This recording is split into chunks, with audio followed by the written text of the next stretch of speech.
අයිබෝන් යාළුවනේ මොකද ඔයාලට කියලා දෙන්නේ රිවීල් එකේ මේ අතුල්ට කියලා තියෙන රොඩු කුණු ඇලි ඉවත් කරගෙන මුලින්ම රිදි කැලක් අරගෙන රිවීල් එකට උණු තදට දාගන්න මෙන්න මේ ලොක් එක තමයි අයින් කර ගන්න ඕනේ ඊට පස්සේ මේ දති ටික අපිට වෙන වෙනම අරගෙන සුද්ධ කර ගන්න පුළුවන් අපි බලමු කොහොමද මේක අයින් කරගන්නේ කියලා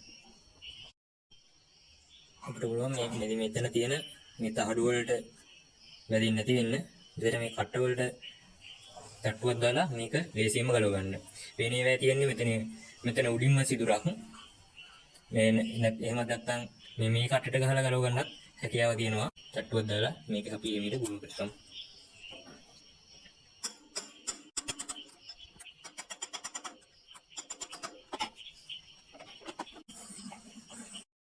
මේ රින් එක අයින් කරගත්තට පස්සේ ඔයාලට ලේසියෙන්ම මේ ටික වෙන වෙනම ගලව ගන්න පුළුවන්.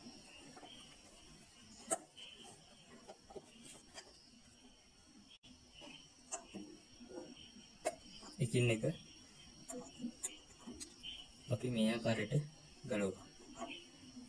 මේ පේනව නේද? වැලි කුණු බැඳිලා තියෙනවා. එතකොට මේකේ ෆ්‍රීවීල් එක විතරක් නෙවෙයි චේන් එකක් ගෙවෙන්න පටන් ගන්නවා. අපි ඒවා වැලි කුණු වයින් කරලා සුද්ධ කරගමු.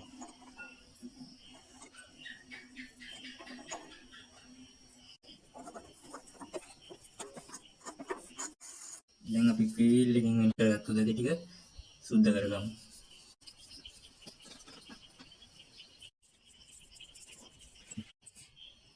දැන් ෆ්‍රීවීල් එක සුද්ධ කරලා ඉවර වෙලා හයි කරගද්දී කරකෝල බලන්න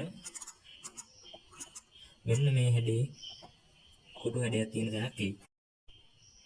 එහම හරි හතර ආදාගත්තට පස්සේ දැතිවල මෙන්න මෙහෙම තිතක් තියෙන පැත්ත උඩට එන විදිහට එක එක දාගන්න. එහෙම නැත්නම් මේ ඔයාලට හොයාගන්න ලේසි මෙන්න මේ වගේ පොඩි කට්ටයක් තියෙනවා මේ පේනව නේද?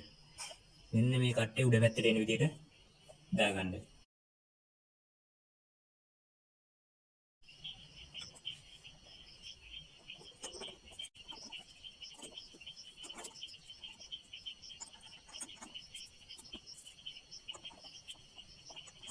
දැන් මේ විදිහට දැටි ටික එකකට පස්සේ ලොක් පින් එක අරන් ආවිත් එහෙම තියලා මේ ඊතරේ තියෙන පැත්තට කරවන්න.